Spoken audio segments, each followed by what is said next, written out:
Cyrus Kestrel set 3 sealed envelopes on the mahogany table and said 6 words that would end one son's silence and begin another's ruin. You have $50. Survive. No one laughed. No one dared. The dining room in the Kestrel estate outside Savannah had hosted senators, shipping magnates, men who signed contracts worth more than small countries. But that night it held only 4 men, and the air felt thinner than any boardroom Cassius Kestrel had ever choked through. His father sat at the head of the table, 71 years old, spine straight as a rifle, hands folded like he was praying, though Cyrus Kestrel had not prayed since the day his own father died with nothing but a rusted toolbox and a debt no one would forgive.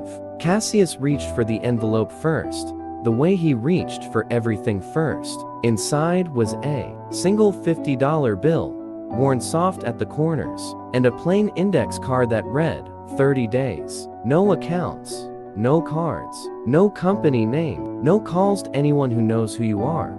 Come back different, or don't come back at all. Marlowe Kestrel read his card twice, laughed once, a short broken sound, and asked if this was some kind of test for the board, some stunt to teach them humility before the shareholders meeting. Cyrus did not answer. He only looked past his sons to the third envelope, the one nobody had touched, the one addressed to a son who wasn't even in the room. Roscoe Kestrel hadn't been invited. He hadn't stepped foot in that house in for years, not since he married a nurse named Delphine Aubrey against his father's wishes, not since Cyrus told him a Kestrel didn't marry a woman who worked double shifts changing bedpans. Roscoe worked in a garage 40 minutes outside the city.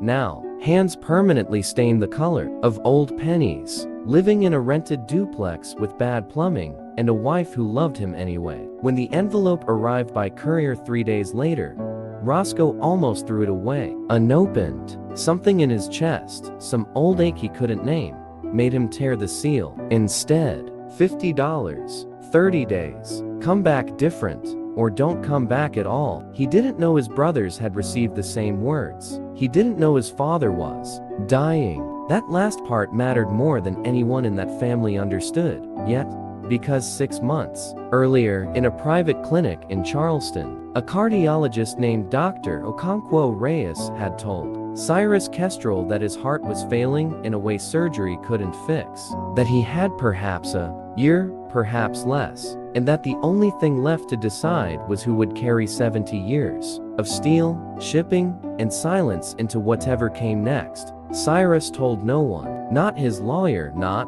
his sons, not even the housekeeper who'd worked for him since Reagan was president.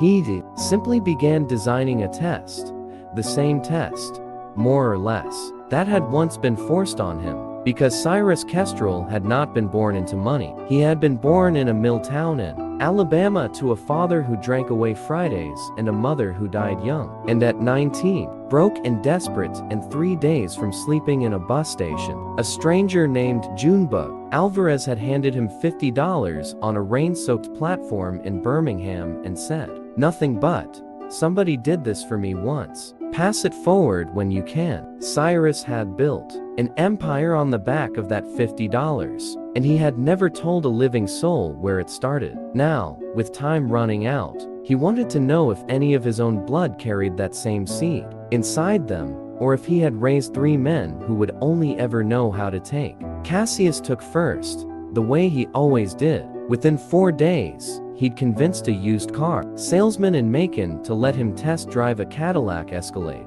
claiming he was scouting fleet vehicles for a logistics company. He never brought it back. He drove it 2 states over, sold it to a chop shop for $6,000 cash, and used the money to buy into what he believed was a private equity deal a college friend swore was legitimate. It wasn't. The friend was a con man named Ellery Pruitt, who had already burned through 4 other marks that year, and by day 11, Cassius Kestrel was sitting in a holding cell in Valdosta on grand theft, auto and wire fraud charges, using his one phone call, not to reach a lawyer, but to reach a father who, for the first time in his life, did not pick up. Marlowe fared no better, though his ruin came dressed in charm instead of desperation.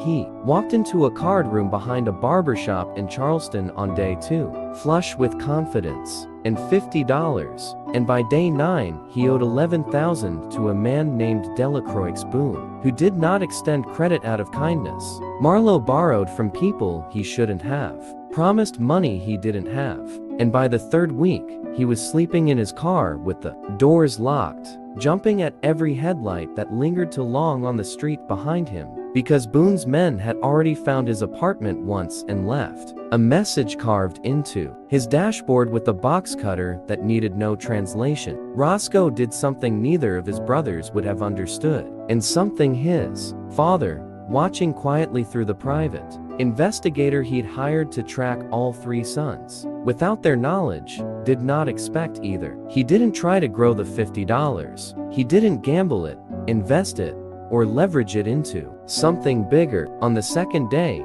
driving home from a double shift at the garage, he saw an elderly woman named Verity Asadeo standing in her yard in the rain, staring up at a roof with a hole in it big enough to see sky through. Water already pooling in her living room, a bucket doing nothing against a storm that wasn't finished. Roscoe pulled over. He didn't ask questions about payment. He spent $11 of his $50 on tarp and nails from a hardware store that was about to close, climbed onto a stranger's roof in the rain with tools he kept in his truck for his own work, and didn't come down until the leak stopped hours after dark, soaked through, exhausted, having eaten nothing since morning. Verity tried to pay him. He wouldn't take it. She asked his name 3 times before he'd give it, like he was ashamed of being thanked. That was only the beginning. Over the next 4 weeks, the private investigator's reports piled up on Cyrus Kestrel's desk,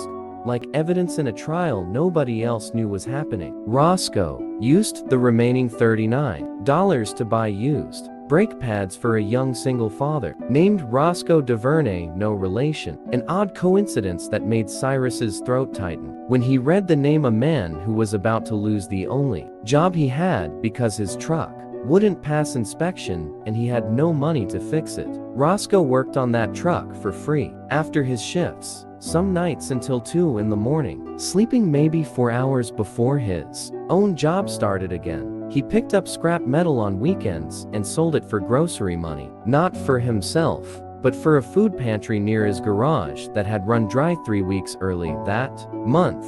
He never once mentioned who his father was. He never once asked for anything back. On day 19, something happened that the investigators' careful clinical reports could not have prepared Cyrus for. A fire broke out in a duplex 2 doors down from where Roscoe and Delphine rented their small, cramped home. It was 2 in the morning. Roscoe woke to the smell of smoke and the sound of a child screaming, and he did not stop to think, did not stop to calculate risk the way his father had built an empire. Calculating risk. He ran into a burning building in nothing but sweatpants, following the sound of a 6-year-old girl named Odessa Pruitt, trapped in a back bedroom because her mother, overcome by smoke, had collapsed in the hallway trying to reach her. Roscoe carried the mother out first, went back in, against every instinct of every neighbor screaming at him not to, and came out the second time with Odessa wrapped in his arms. Both of them coughing, both of them alive. Seconds, the fire chief said later. Seconds before that back bedroom would have been unsurvivable. He didn't give his name to the reporter who showed up the next morning. He told her he was just a neighbor. He went to work 4 hours later like nothing had happened, because the garage didn't run itself and Delphine's hospital bills from a car accident 2 years back still weren't fully paid off. Cyrus Kestrel read that report sitting alone in his study at 11 at night. And for the first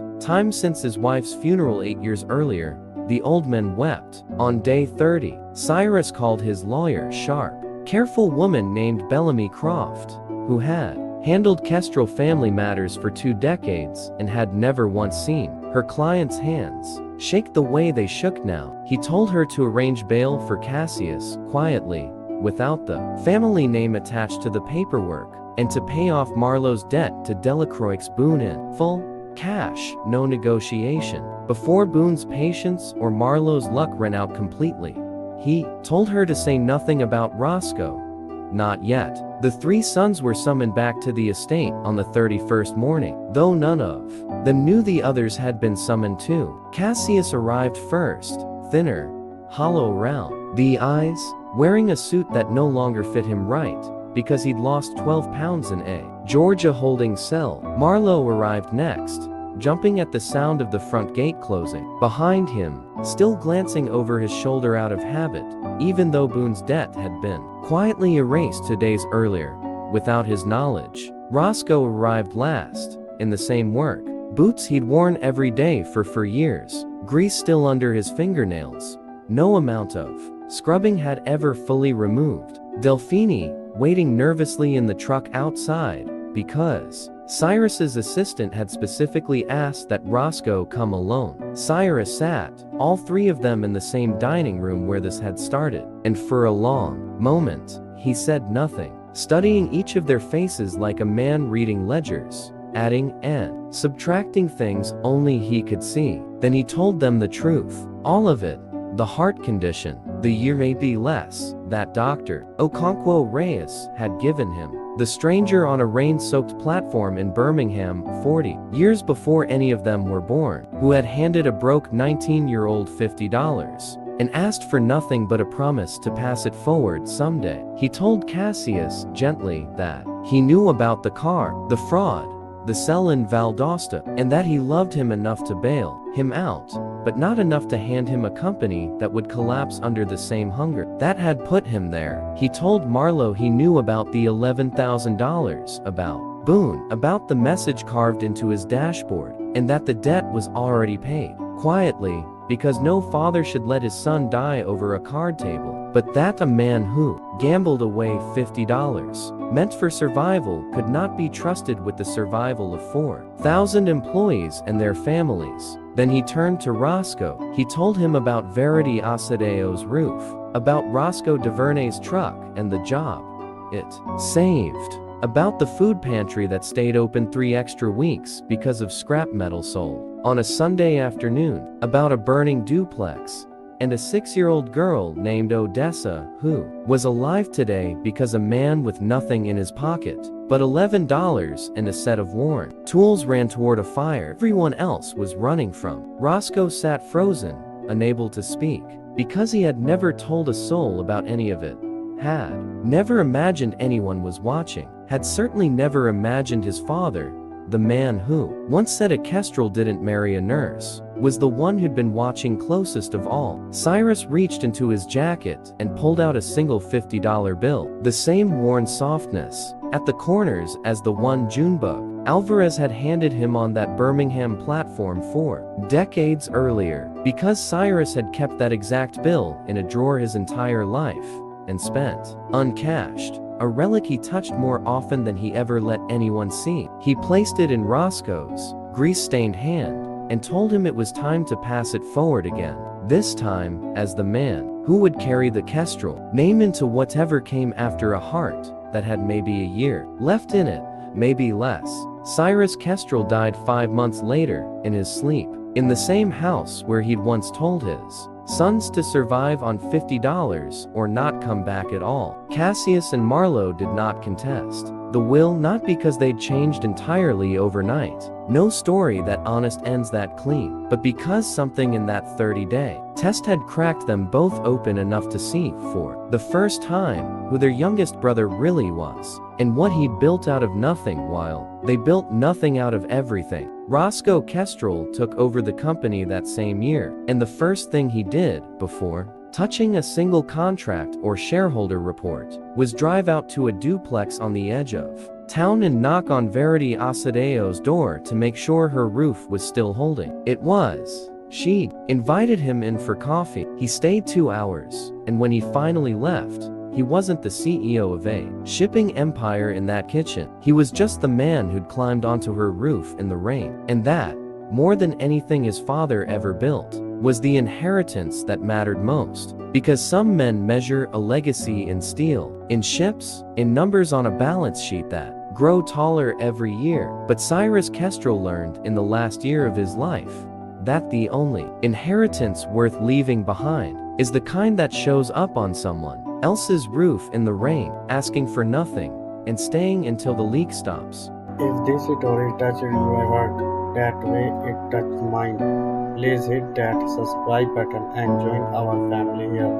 Every single day we bring you real, heartfelt stories about kindness, family, and the power of doing good, even when nobody is watching. Drop a comment below and tell me what would you have done with just $50. Thank you so much for watching, and I will see you in the next story.